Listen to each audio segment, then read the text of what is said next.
Hi everyone, it's Karen. Here's I'm not even sure, I forgot to look it up, episode 2. Karen's whatever is going to be called Rambles.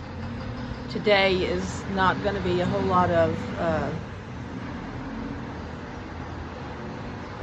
it will be crochet, okay? It will be, but it's just gonna kind of showing you some stuff.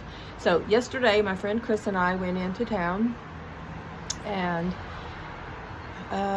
gosh, we went to all kinds of places.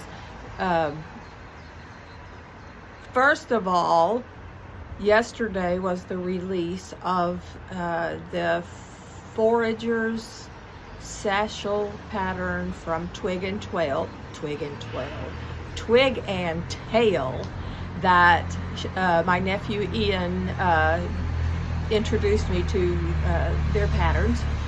So they're all, download on patterns and print it out on your printer. But I noticed that there is a PDF file that can be printed on the A0 paper. So I know a regular size copy paper is an A4, so I'm not really sure how big it is, but for this particular pattern, I don't think it's going to matter whether it's on, I printed it home or I printed on their, on the big paper, because it's not very big. The pieces are not very big. But if, and that's a big if, because I have to see how I like the method of doing these patterns. If I choose to do a dress pattern or a blouse or a skirt or whatever, I may go have that printed on that big paper. But so I went to one place and they only do professional printing, so I'm not a business, so they didn't do it. So but she pointed me to another place in Leiden, and my friend and I went over there, and it's just figuring out how to email the PDF to them to do it. That part I haven't figured out yet. But the pattern is what's it? A foraging. So I mean, what is foraging? You go foraging for mushrooms, or you just go walking out in nature and you see some pretty leaves or some flowers and you pick them up, and what do you do with them? Now, flowers, I don't know that I would really want to put them in my bag, because they'll squish them.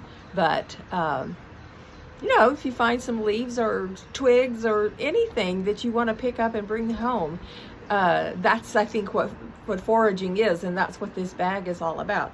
So my intention was that I was going to use some of Marco's old blue jeans and cut them up and use that fabric, and buy some other kind of fabric to line it, and everything.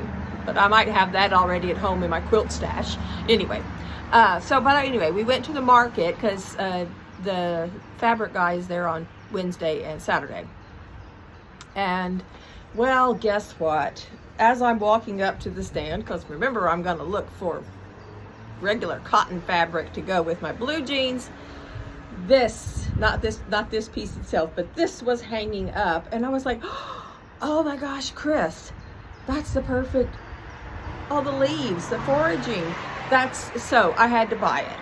Now, I would have preferred one of the lighter colors of green for the flap, but they had a really, the other two colors they had, I just didn't really think would go.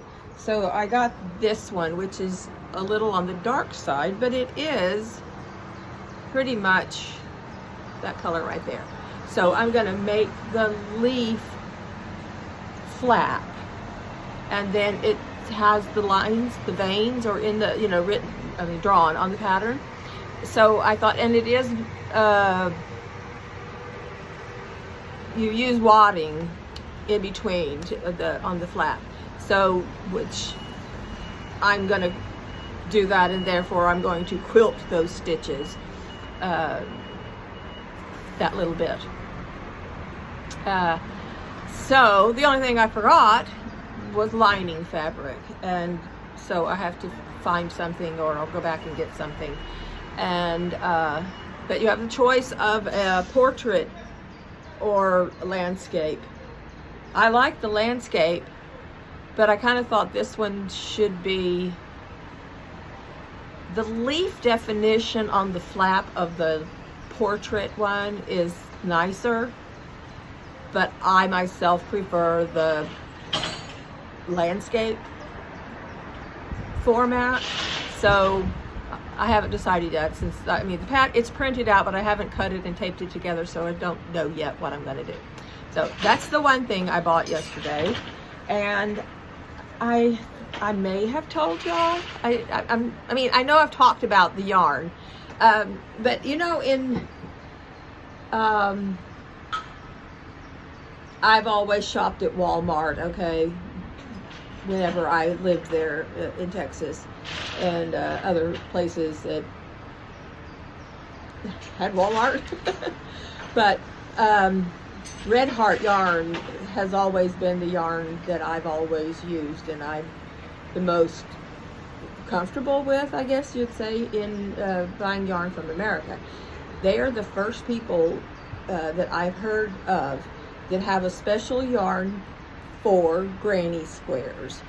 So one ball of yarn, which sells for, I think, around $7 or something, I can't remember, it will make 14 identical granny squares, which is fine if that's what you want, but most of the time I want 14 different squares. You know, I want to mix the colors around and, you know, do all these interesting things to make a cool granny square sweater or something.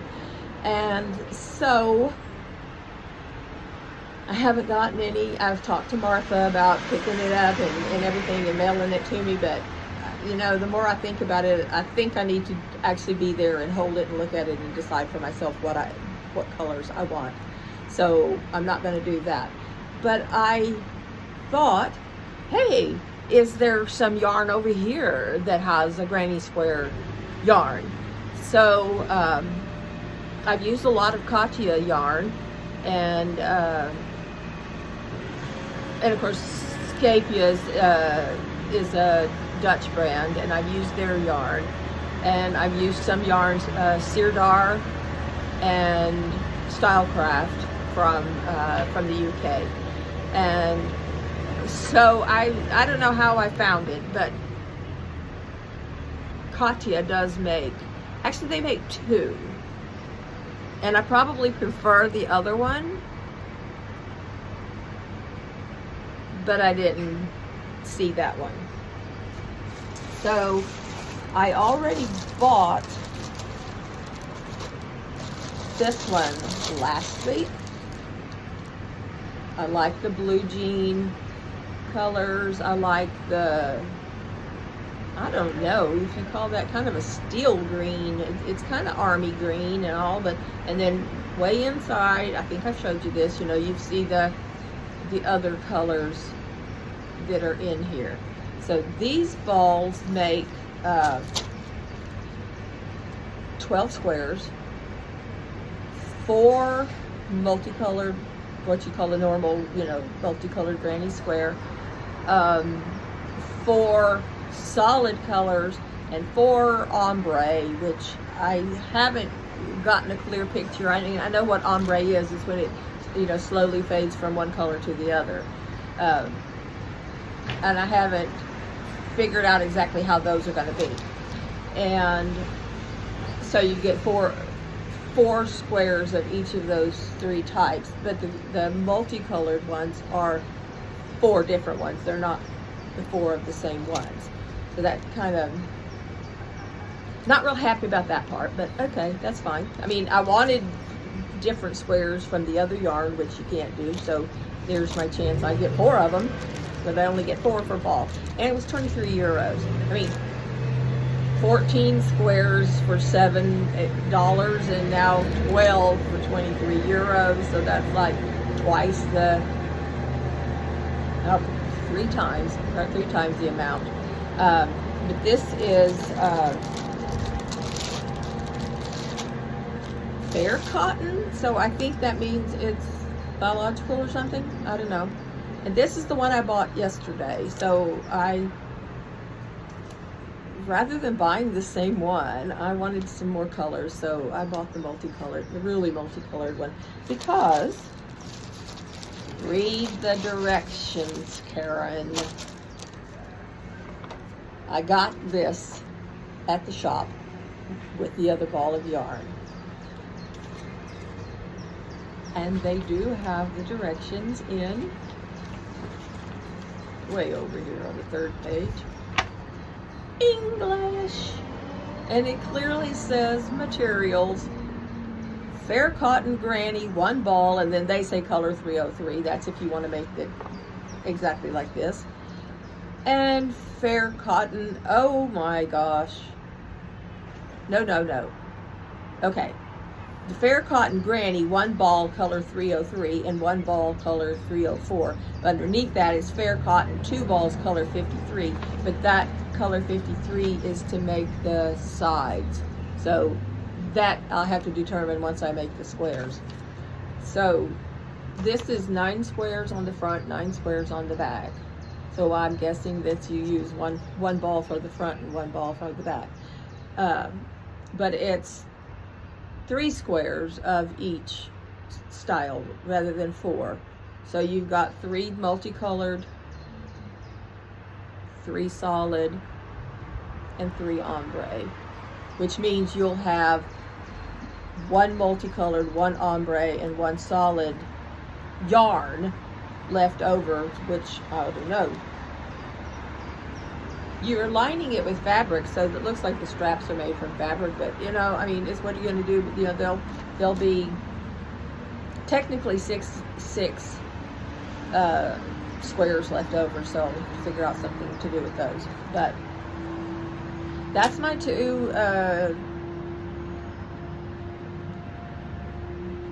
craft purchases yesterday. I don't have anything to update you on my crocheting. I haven't picked it up. I've been knitting, and the knitting, the only thing, it's the same gray blanket I've been working on, and I've just gotten a few more centimeters. And I discovered I made a mistake at the very beginning of the section I'm working on, but you know, I lost a stitch, I gained a stitch. I don't know how I did it, but anyway, perfectly imperfect. Just like me. That's as much as I'm going to do. So the other thing I wanted to talk about, so this is the non-crafty part of my ramble. I've been telling y'all about, it is a Sarah, that, however Martha found her, you know, because she's Dutch. And so I've been watching her. So she does her knitting and crochet things on once a week, maybe. I'm not really quite sure. And then another day of the week, she does her cleaning. And she doesn't talk at all in that one, but so we're watching her clean. And at some point, one of the more recent videos of hers, she actually kind of talks about that one. So she discovered the Organised Mum, not mom, mum. She's English, British. And so it's a TOM, the Organised Mum method. And that's what she's been doing. It's similar to the Fly Lady. I've tried that before too. And I keep thinking I'm going to go back and start doing it again, and I just haven't. And so, like I said, Sarah is really motivating me. She's motivating me to do these videos, and motivating me to, you know, start kind of getting my house organized again, if it ever was. But my room is a mess. I can't get in there to sew. I can't get in there to do any art. So everything that I'm doing is what can I do on sitting on the couch. So eventually I got to get in there and start getting that organized. But right now, because I'm doing so much in the living room, there's getting bags and bags and bags of yarn and stuff, and I'm not keeping up with my cleaning because I'm crocheting. So since I don't have I left it on the printer, I printed out one of the printables, free printables that you get, because she does have an app, but the app costs £7 and something, and I'm not going to pay for it. I don't know that there's anything on the app that I'm not getting from the printable or whatever, because except that there might be a checklist that you can check on your phone, that if I check it on my paper, I have to print it out again. That would be the thing. So I either have to do it in pencil or erasable ink, or write it down in my agenda every day what I'm doing, or as I'm cleaning, whatever I'm doing. But and I don't know what day is what, but you have tasks / a room that you do on Monday, Tuesday, Wednesday, Thursday. Each day a different room. And my coffee's getting cold. Sorry.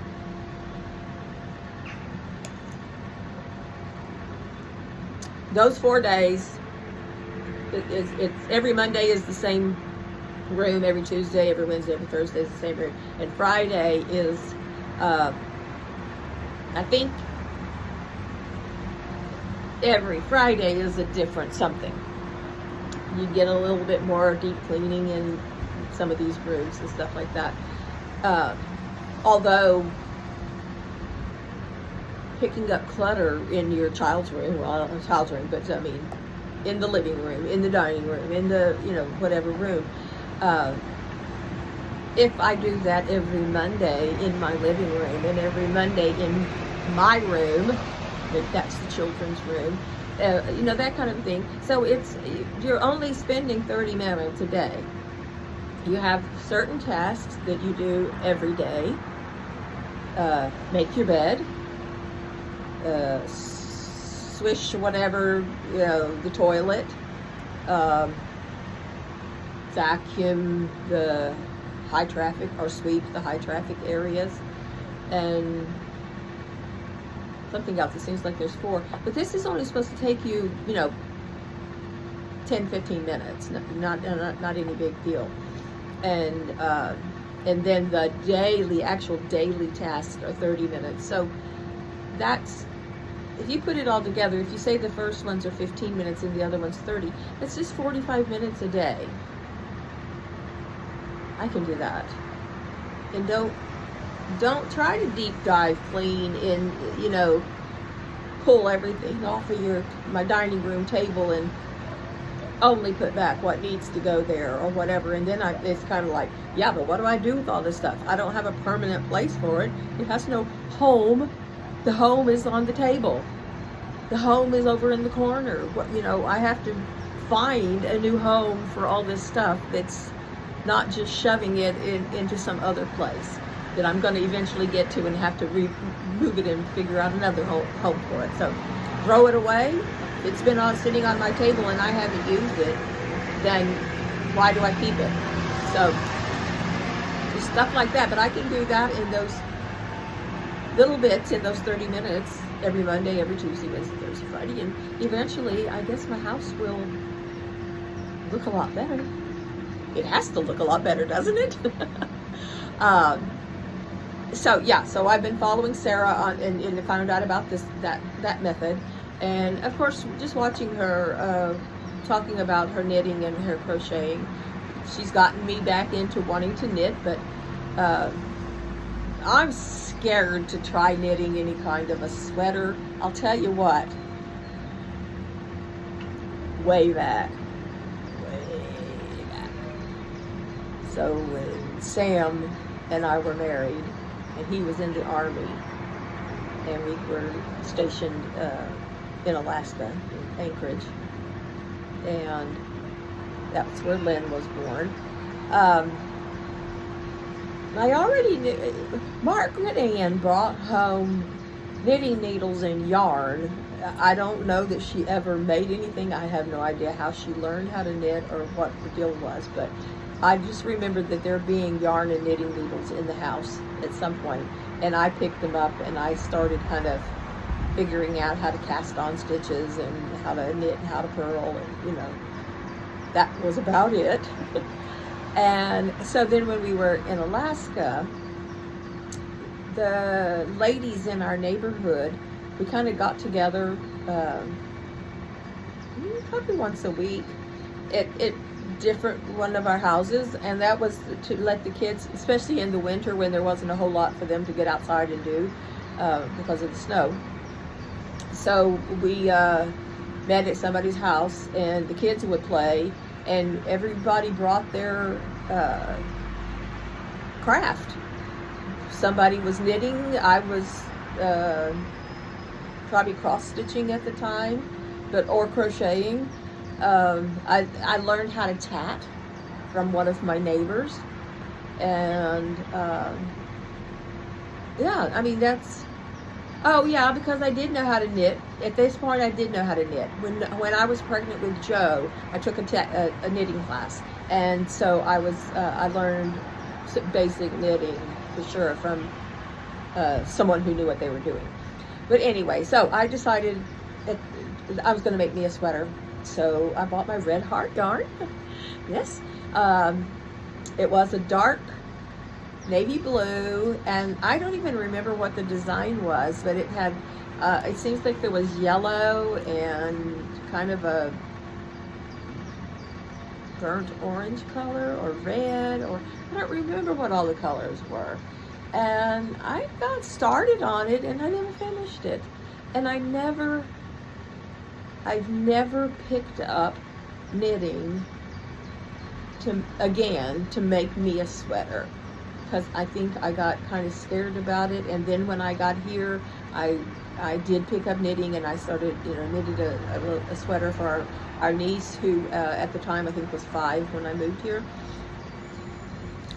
The sweater looked nice. It was so pretty, all kinds of colors and everything in it. And then it won't go over her head. And I didn't know enough about knitting to figure out how to fix it. So her little sister got it, and rolling up the sleeves and all that kind of, because it was technically too big. So I'm kind of feeling like with watching Sarah's videos that it's inspiring me to pick up my knitting needles to make me a sweater. So maybe that will come, I don't know. But yeah, that's about all I'm going to say today. 22 minutes. So like I said, today is definitely just a ramble. So I hope y'all don't mind.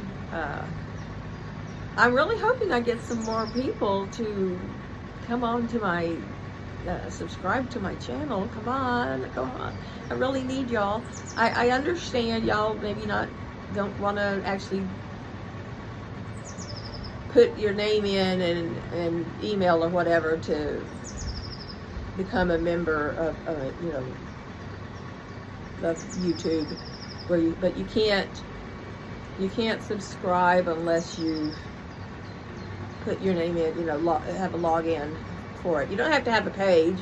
I did it for a long time before I ever actually put anything on here. So, but anyway, please join. Please, try not to make it too boring for y'all. But anyway, I love you all. Bye-bye. See you next time.